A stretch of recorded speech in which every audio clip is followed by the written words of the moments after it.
Dear parents and lovely students, welcome to the online classes of the Erudite School of Learning, Fatehnagar. Mobile number 75680 Class 4th, Subject Hindi Grammar, Chapter 6th, and Lecture number 1st. If you have any doubt in this lecture, then you just need to write in your notebook. Whenever your school class will be open, then you may clear to related teacher. यदि इस lecture में आपको कोई भी doubt हो तो आप उसे रफ नोटबुक में मेंशन कर लें। जब भी अपने स्कूल रीओपन होंगे तब आप अपने डाउट को सब्जेक्ट टीचर से पूछकर क्लियर कर सकते हैं। Okay, so let's start the chapter number 6। Yes, this is the chapter 6 you can see, and the name of this chapter is संबंध बोधक, है ना। यानी संबंध मतलब रिलेशन, किसी के साथ संबंध, और बोधक यानी बोध कराना, अर्थात ऐसे अवयव कह सकते हैं, ऐसे शब्द कह सकते हैं जो किसी अन्य वाक्य के साथ संबंध बताते हैं। ओके, संबंध का बोध कराते हैं। ओके, तो हम उसे संबंध बोधक कहेंगे। Clear? So let's start part. So I am reading this definitions, you have to read along with me. Okay, वे अवयव, देखो अवयव का मतलब होता है व्यय यानी खर्च होना, खत्म हो जाना, और अवयव जो खर्च नहीं होता है, जो खत्म नहीं होते हैं। ओके, वे अवयव जो संज्ञा सर्वनाम का संबंध वाक्य के अन्य शब्दों से बताते हैं, उन्हें संबंध बोधक अवयव यानी प्रीपोजिशंस कहते हैं। अब देखिए क्या कह रहा है सेंटेंस, कि ऐसे वर्ड या जो अवयव, अवयव का मतलब जो व्यय नहीं होते हैं, अर्थात जिन्हें एज इट इज़ आते हैं, जो अपने रूप में ही आते हैं, ऐसे वर्ड जो संज्ञा या सर्वनाम यानी जिस वाक्य में संज्ञा हो या सर्वनाम हो, उनका संबंध उसी वाक्य में किसी अन्य शब्दों के साथ में रिलेशन बताते हैं, अर्थात संबंध बताते हैं, वे कहलाते हैं संबंध बोधक अव्यय। ओके, जिन्हें हम इंग्लिश में प्रीपोजिशंस कहते हैं। क्लियर? प्रीपोजिशंस। क्लियर? प्रीपोजिशंस। जैसे एग्जाम्पल देखिए, बालक चांद की ओर देख रहा था। देखिए अब यहाँ बालक और चांद आपको दिख रहा है ना, ये क्या है? संज्ञा। और की ओर देख रहा था, तो जो की ओर दिख रहा है ना आपको रेड कलर में, ये आपका है संबंध बोधक अवयव, है ना। ये क्या बता रहा है? यानी बालक का चांद की तरफ देखना एक संबंध दिखा रहा है। यानी बालक कहाँ देख रहा था? चांद की तरफ। तो ये बालक का चांद की तरफ देखना एक संबंध बता रहा था। क्लियर? नेक्स्ट देखिए, मेरे घर के आगे बस स्टॉप है ना। बस स्टॉप तो आपको पता है ना, कि जहाँ बसें आकर रुकती है, जहाँ पैसेंजर को लेती है और रवाना होती है, ये होता है बस स्टॉप।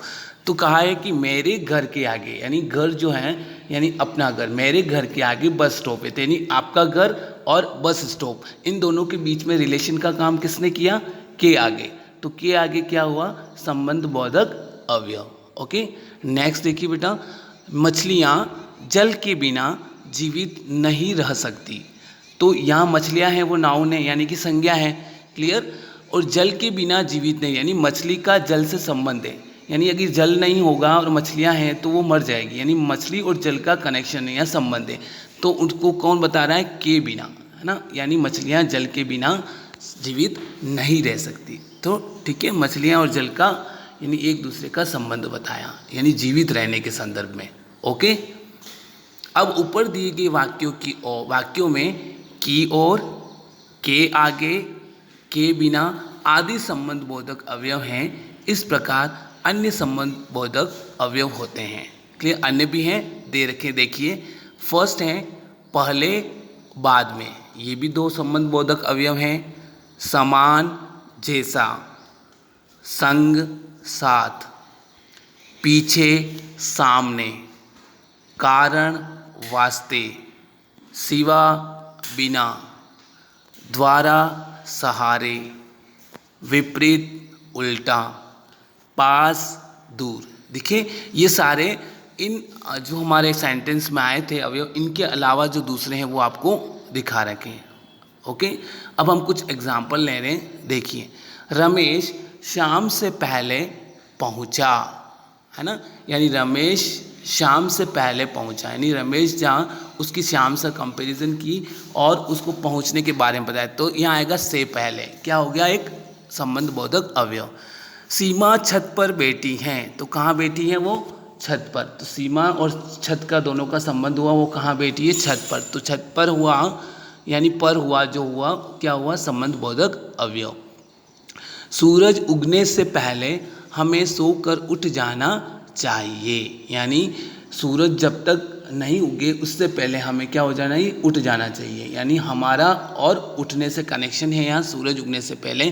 तो से पहले हुआ ना, पहले वर्ड, ये क्या हुआ, हमारा संबंध बोधक अवयव। मेरे विद्यालय के पास एक बहुत सुंदर बगीचा है, तो यानी आपके जो विद्यालय हैं उनके पास में एक बगीचा है, यानी विद्यालय का और बगीचा का दोनों का संबंध बता रखा है। क्या बता रखा है, के पास। तो के पास कौन हुआ, संबंध बोधक अवयव। फिर है मोहन के साथ सोहन भी गया, तो मोहन और सोहन का संबंध बताया है किसके, के साथ। तो ये क्या हुआ, हमारा संबंध बोधक अवयव। आई थिंक आपको इन एग्जाम्पल से अच्छी तरह से क्लियर हो गया होगा। यदि कोई भी डाउट हो तो आप उसे मेंशन कर लें। फिर भी हमें इस लेक्चर्स को 2 या 3 टाइम वॉच करना, ताकि आपको जो भी डाउट होगा वो क्लियर हो जाएगा। ओके, देखिए और एग्जाम्पल हैं। मेरे घर के पास विद्यालय हैं, तो दिख रहा है आपको घर और विद्यालय का संबंध दिखाया है।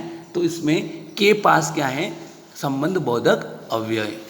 फिर है विद्यालय के सामने बगीचा है, तो विद्यालय और बगीचा यानी गार्डन दोनों का क्या बनाया है, संबंध, रिलेशन बताया ना। और किससे शो किया है, के सामने, इन फ्रंट ऑफ, है ना। तो ये क्या हुआ, के सामने क्या हो गया, संबंध बोधक अवयव। ओके, अब संबंध बोधक अवयव का मतलब समझते हैं ना, जिसे इंग्लिश में कहते हैं प्रीपोजिशंस। ओके, मैं सुजय के साथ विद्यालय जाती हूँ, यानी मैं और सुजय दोनों का संबंध दिखाया, किसके साथ जाते हैं, कहाँ जाते हैं, स्कूल, विद्यालय। तो विद्यालय का और आपका दोनों का संबंध बताया किसके, के साथ। क्लियर, यानी मैं और सुजय। तो के साथ क्या हो गया, प्रीपोजिशन, संबंध बोधक अव्यय है। हमारे विद्यालय के पीछे खेल का मैदान है, तो विद्यालय के पीछे है ना, और क्या है, खेल का मैदान, प्लेग्राउंड। ओके, तो ये के पीछे जो हुआ वो क्या हुआ, संबंध बोधक अव्यय। ओके, इन वाक्यों में देखिए, अब एग्जाम्पल में पिक्चर्स में भी दिखा रखा है ना, इसकी घर के सामने गार्डन से, और ये दिखा रहे हैं इस तरह से। यस, इन वाक्यों में लाल कलर या लाल रंग से लिखे शब्द संबंध बता रहे हैं ना, एक दूसरे का भी एग्जाम्पल पढ़े थे हमने। इन्हें हम क्या कहते हैं, संबंध बोधक अव्यय। अब देखिए, जो शब्द संज्ञा या सर्वनाम के साथ जुड़कर उनका संबंध वाक्य के अन्य शब्दों से बताते हैं, उन्हें हम संबंध बोधक अव्यय कहते हैं। क्लियर, यानी क्या बस समझे आप इससे, हमने ऊपर भी पढ़ी थी डेफिनेशन कि वे शब्द जो संज्ञा या सर्वनाम के साथ जुड़ जाते हैं और उनका संबंध क्या बताते हैं, किसी वाक्य में अन्य शब्द के साथ या अन्य वाक्य के साथ, मतलब जो वाक्य में जो भी शब्द आ रहा है उनका संबंध संज्ञा सर्वनाम के साथ दिखाया जाता है, तो वो क्या कहलाता है, जिन वर्ड्स के साथ दिखाया जाता है, जिन शब्दों के साथ दिखाया जाता है, वे शब्द कहलाते हैं संबंध बोधक अव्यय। क्लियर, यानी संज्ञा या सर्वनाम का सर्वनाम के साथ जुड़कर जो शब्द वाक्य के अन्य शब्दों से संबंध बताते हैं, वे शब्द कहलाते हैं संबंध बोधक अव्यय। क्लियर, अब उदाहरण देखिए, के पास, के दूर, के अंदर, के बाहर, के आगे, के पीछे, के मारे, के साथ, की ओर, के ऊपर, के नीचे, के कारण, ये सारे क्या हैं, सारे प्रीपोजिशन जिसे हम कहते हैं संबंध बोधक अव्यय। ओके, यस, अब आपको ये सारा क्लियर हो गया। Okay, now I am giving you homework.